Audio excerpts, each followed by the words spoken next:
Ji ma'am. Ma'am first question is how old is Jain religion compared to other religions, and अगर dates of evolution मिल जाएं different religions की if possible. Then the second question is what is the relationship between Hinduism and Jainism? ठीक है बस second question को बाद में लेंगे, बस दो ही पार्ट थे, फर्स्ट क्वेश्चन के दो पार्ट थे. तो आपने मुझे होस्ट बनाया है तो मैं बोर्ड शेयर करना चाहूंगी. Yes ma'am, you can do that. तो मैं चाहती हूँ कि आप लोग सब बोर्ड पे देखें. रिलीजन वर्ड का मीनिंग है ना, जैसे कि क्वेश्चन रिलीजन का है तो मैं रिलीजन से ही आपको समझाऊंगी कि ये जो रिलीजन वर्ड है उसका रूट वर्ड है रेलेगर, है ना, वो ग्रीक या लैटिन वर्ड है, रेलेगर है. तो इस रेलेगर का मतलब है टू कनेक्ट, है ना. रिलीजन का मतलब होता है टू कनेक्ट. अब प्रश्न उठता है to connect what with what. तो अभी मैं जो आपको बताने वाली हूँ इसमें मतलब सारे रिलीजन्स का सार आपको मिल जाएगा. तो सबसे पहले तो यहाँ पर आप लिख देंगे गॉड, सॉरी यहाँ पर ऊपर लिख देंगे गॉड, बट जैनिज्म में क्रिएटर गॉड को नहीं मानते अपन, तो उसके बदले अपन लिखेंगे गॉडहुड, परमात्मा पना. ठीक है, the personality of God, the personality of God is godhood. ठीक है, और इधर हम लिखेंगे मैन, और इधर हम लिखेंगे मैटर और पर्यावरण, एनवायरमेंट, सब इसमें आ जाएगा. Other than man all other creatures, है ना, लिविंग एंड नॉन लिविंग. पहले मैं एनवायरमेंट को लिख दूंगी और फिर जो है मैं एनवायरमेंट को लिखूंगी, which includes 1 sense, 2 sense, 3 sense, 4 sense, 5 sense, animals, नरक, तिर्यन, सब. और दूसरा है अजीव. अजीव में मैटर में लिख रही हूँ पुद्गल. अब यहाँ पर रिलीजन को लेते हैं. रिलीजन की ड्यूटी, मतलब रिलीजन की ड्यूटी नहीं, the role of religion is to help man to connect with God, जिसको बोलते हैं theology. The study of man and God is called theology. And this religion should help man to connect with his inner self, and this we call as spirituality, अध्यात्म. Then religion should help man to connect with other men. This is called sociology. And religion should help man to connect with the environment at large. So this is your environmental science. If any religion, कोई भी, मतलब मैं हिंदी में बोल देती हूँ कि religion शब्द धर्म का पर्यायवाची नहीं है. मजहब, रिलीजन का मतलब होता है यहाँ पे मजहब. अपन कहते भी ना, मजहब नहीं सिखाता आपस में बैर रखना, हिंदी है हम, वतन है हिंदुस्तान हमारे. तो ये जो रिलीजन वर्ड है, हम इसको धर्म के साथ एक मिनट के लिए कंफ्यूज नहीं करेंगे. रिलीजन को रिलीजन ही लेंगे. वो हमें हेल्प करना चाहिए मनुष्य को, हमें मतलब मनुष्य को हेल्प करे कि वो भगवान से कैसे कनेक्ट होए, अपने अंतरतम से कैसे कनेक्ट होए, दूसरे मनुष्यों के साथ कैसे कनेक्ट होए, और पर्यावरण के साथ. और इसके लिए जो सिद्धांत है वो है अहिंसा. अहिंसा हमें अपनी आत्मा से भी कनेक्ट करता है, दूसरे मनुष्यों के साथ हमारा क्या व्यवहार होना चाहिए वो भी बताता है, और दूसरों के प्रति, दूसरे मतलब अदर स्पीशीज है, उनके साथ हमारा क्या व्यवहार होना चाहिए वो भी बताता है. और परमात्मा की वीतरागता को समझ करके अपने भीतर की वीतरागता को जगाना, वो अहिंसा. तो ये अहिंसा ही परम धर्म है, अहिंसा ही सुप्रीम रिलीजन है ना. तो इस तरीके से आप देखते हैं कि जैनिज्म, आज हम जिसको जैनिज्म कहते हैं, वो इस डेफिनेशन पे एकदम खरा उतर. ये मुझे बताने की जरूरत नहीं, आप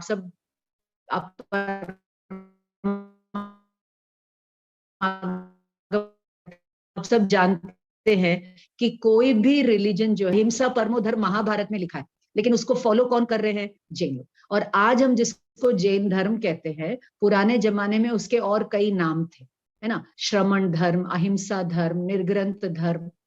महावीर के लिए भी बुद्धिस्ट टेक्स्ट में निघंत नाथ पुत्र आता है ना, निर्ग्रंथ वर्ड आता है. तो इस तरीके से रिलीजन जो है ये बहुत ही एक सेक्युलर टॉपिक है.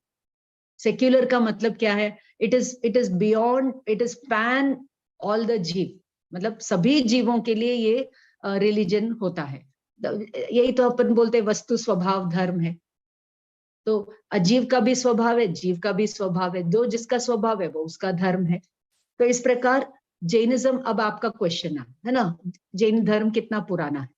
तो आप मुझे बताइए, शक्कर की मिठास कितनी पुरानी, कोयले का कालापन कितना पुराना है, सोने का सोनापन, इसका कोई बिगिनिंग नहीं है और कोई एंड नहीं, इसलिए अनादि अनंत है। सो जैन धर्म अनादि अनंत है और काल की अपेक्षा से हर एक युग में 24 तीर्थंकर आते हैं और उसका प्रवर्तन करते हैं। फाइंड, नया नहीं बताते हैं, वो वही बताते हैं जो पूर्व के अनंत 24 तीर्थंकरों ने बताया, और आने वाले अनंत 24 तीर्थंकर भी यही धर्म बताए। सो इट इज सार्वकालिक, सार्वभौमिक, है ना, और क्या बोले, सर्वदा सर्वत्र एक जैसा ही वो बात करे, इसलिए वो यूनिवर्सल है, प्रैक्टिकल है, साइंटिफिक है ना, और एप्लीकेबल है। ठीक है, और जो भी इस धर्म में विश्वास करेगा वो डेफिनेटली अपनी आत्मा का कल्याण करके सारे जगत के मिस्ट्रीज को अनरेवल कर लेगा, यानी फाइंड कर लेगा, है ना, तब तक उसकी ये यात्रा चलती रहेगी। So how old is Jainism, मैंने आपको बता दिया। अब डिफरेंट रिलीजन्स को आप ले लीजिए, है ना, अपन कहते हैं कि ऋषभ के टाइम में 363 स्कूल्स की स्थापना हुई, तो वो स्कूल्स जो है वो रिलीजन नहीं है, वो फिलॉसफीज थी, है ना। फिलॉसफी का मतलब क्या, देखो फिलॉसफी और रिलीजन ये दो वर्ड्स को हमें समझना पड़ेगा। फिलॉसफी को दर्शन कहते हैं और रिलीजन को धर्म कहते हैं। फिलॉसफी का मतलब है दृष्टि, आउटलुक, एटीट्यूड, एप्टीट्यूड, और रिलीजन का मतलब है वे of life. Philosophy gives you a view of life and religion is a way of life. So Jainism क्या है? It is a non violent, compassionate, awakened spiritual way of living, है ना। और ये हमें ये फिलॉसफी कहाँ से मिली? तो वो भगवान के केवल ज्ञान से जो रियलिटी दिखी, फिर उन्होंने जो हमें बताया, तो उससे हम हमारे क्या बोले अपने वे ऑफ लाइफ को डिजाइन करते हैं। So philosophy is more important than religion. और फिलॉसफी को अपन दर्शन, दर्शन मोहनीय, अगर अपना दर्शन मोहनीय रॉन्ग है तो अपना रॉन्ग है, मतलब दर्शन मोहनीय है तो हमारी फिलॉसफी रॉन्ग। और जब फिलॉसफी हमारी राइट हो जाएगी तो हमारा दर्शन मोहनीय चला जाएगा और हमारा रिलीजियस वे जो चारित्र मोहनीय है वो चला जाएगा, रिलीजन प्रकट हो जाएगा, रिलीजियस लाइफ चालू हो जाएगी। और जब तक हम दर्शन मोहनीय यानी फिलॉसफिकली रियलिटी को नहीं समझेंगे, रियलिटी में आत्मा भी आ जाते हैं, जगत भी आ जाता है, परमात्मा भी आ जाते हैं, सब आ जाते हैं, तो पहले philosophical understanding is very important. इसीलिए परमागम ऑनर्स कोर्स में इतने तरह से इतने टॉपिक्स को रख करके आपको भगवान महावीर की फिलॉसफी बताई जाती है। तो इस तरीके से ऋषभ देव के टाइम में भी 363 फिलॉसफीज थी, वो अपने मतलब डॉक्यूमेंटेड है। तो अगर आप जैसे आप भाव दीपिका पढ़िए तो उसमें ये 363 स्कूल्स कैसे आते हैं वगैरह वगैरह, वो एक अलग टॉपिक अपने आप में हो जाता है। अब जब यही फिलॉसफीज को रख करके लोगों ने अपने अपने मत चालू कर, तो वो अलग अलग मत कहेंगे, हम अलग अलग धर्म नहीं कहेंगे। सूत्र कृतांग सूत्र में भगवान कहते हैं अन्य मतावलंबी, कभी भी भगवान ने नहीं कहा अन्य धर्मावलंबी। धर्म एक ही है, धर्म एक ही है, वस्तु का स्वभाव धर्म है ना। अब जैसे इस्लाम कहता है कि भगवान फॉर्मलेस है, तो हम भी कहते हैं भगवान फॉर्मलेस है, तो उन्होंने उसका नाम अल्लाह दे दिया, हमने उसका नाम सिद्ध दे दिया। अब उसका जो डिस्क्रिप्शन है, अल्लाह का डिस्क्रिप्शन, वो सब कुछ करता है, तो वो डिस्क्रिप्शन रॉन्ग हो गया। अकर्ता तो वो कहते हैं कि सब भगवान करते हैं, तो वो लोग भी मानते हैं, जैसे वेदांत वाले भी मानते हैं कि ब्रह्मन ही सब करता है ना। दूसरे मत वाले मानते हैं कि ब्रह्म वो भगवान सब करते हैं, यानी अपन अकर्ता है। लेकिन उस भगवान का क्या स्वरूप है उसको लेकर के कहते हैं मुंडे मुंडे मतिर भिन्ना, तुंडे तुंडे सरस्वती, यानी हर एक माथे में मति अलग अलग चलती है और हर एक कागज के टुकड़े पर आपको ज्ञान का एक अलग ही रूप देखने को मिलेगा। तो इस तरीके से अपन भारतीय दर्शन को देखें, इंडियन फिलॉसफी को देखें, तो उसमें 9 इंपॉर्टेंट फिलॉसफीज आती, भले षट दर्शन में वो गिन लेते हैं, तो उसमें न्याय, वैशेषिक, सांख्य, योग, मीमांसा, ये आते हैं वैदिक स्कूल्स में। और जैन, बौद्ध और चारवाक, इनको डाल देते हैं वो लोग नास्तिक में।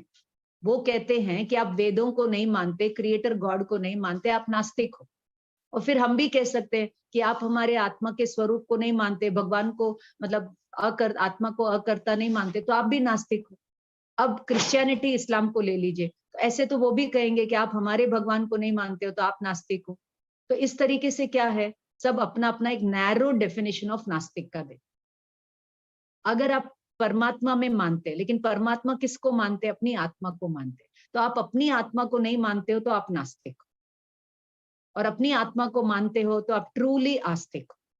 तो इस तरीके से ये आस्तिक नास्तिक की परिभाषा को लेकर के ये फिलोसॉफिकल स्कूल्स डेवलप हुई थी, और फिर वो न्याय, वैशेषिक, सांख्य, योग, इन सबको मिला करके हिंदुइज्म नाम दिया गया।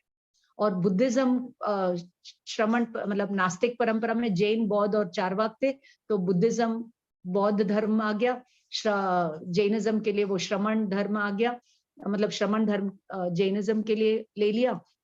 और जो चारवाक है, अगर आप मुझे पूछे कि सबसे पॉपुलर फिलॉसफी कौन सी है, न जैन है, न बौद्ध है, न हिंदू है।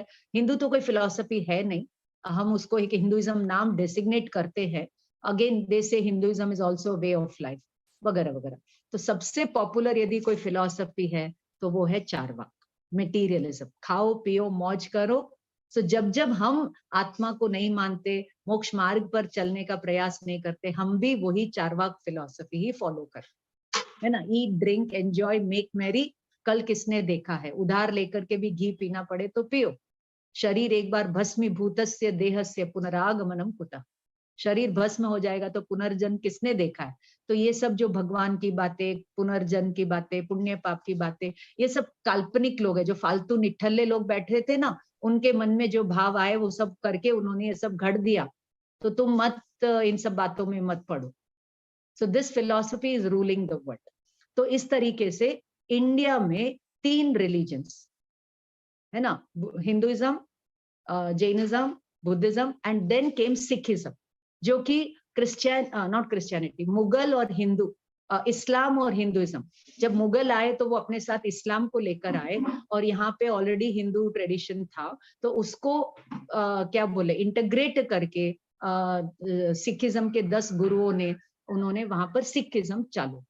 सो ये सिखिज्म का हुआ। अब बाकी बचे, वर्ल्ड में रिलीजन्स है करीब 26 प्राइम रिलीजन्स, है ना। उसमें शिंटोइज्म, टाओइज्म, कन्फ्यूशनिज्म, फिर ट्राइबल रिलीजन, सबाल्टन रिलीजन्स, बहुत सारी बातें हैं।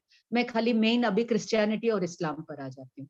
अब ये जो क्रिश्चियनिटी और इस्लाम है, इनका सोर्स है जुडाइज्म। ये दोनों ही जुडाइज्म से ही ये दोनों आए हैं, और ये डेसर्ट रिलीजन्स है। इनका जन्म वहां पर जहां भी जीसस का बर्थ प्लेस है, बेथलेहेम, जेरूसलम, वहां से हुआ। और वो एक स्ट्रिप ऑफ यूरोप है ना, उसके लिए ये तीनों लड़ रहे हैं। जूस भी लड़ रहे हैं, क्रिश्चियंस भी लड़ रहे हैं, और मुस्लिम्स भी लड़ रहे हैं। तो कहने का मतलब है कि इंडिया में फॉरेस्ट रिलीजन्स थे, Hinduism, Jainism, Buddhism, they were born in the forest. Forest में ऋषि मुनि गए और ध्यान साधना की, और फिर वो एकदम हरी भरी फिलॉसफी लेकर के लोगों के बीच में आए। और वो डेसर्ट में थे, तो उनके पास कोई फिलॉसफी नहीं है। रियली स्पीकिंग, मैंने बाइबल कुरान पढ़े हैं, वहां पर कोई फिलॉसफी नहीं। वहां पे खाली डे टू डे लाइफ में अपने को कैसे रहना चाहिए, कैसे कनेक्ट होना चाहिए, कैसे हिजाब पहनना, कैसे नमाज पढ़ना, वगैरह वगैरह वगैरह। वहां पे कोई रीबर्थ, अब रीबर्थ की बात ले लेंगे तो वो लोग भी कहते हैं कि आप सब जानते हैं कि डे ऑफ जजमेंट तक आत्मा रहेगी, बाद में भगवान जज करके उनको लेके जाएंगे।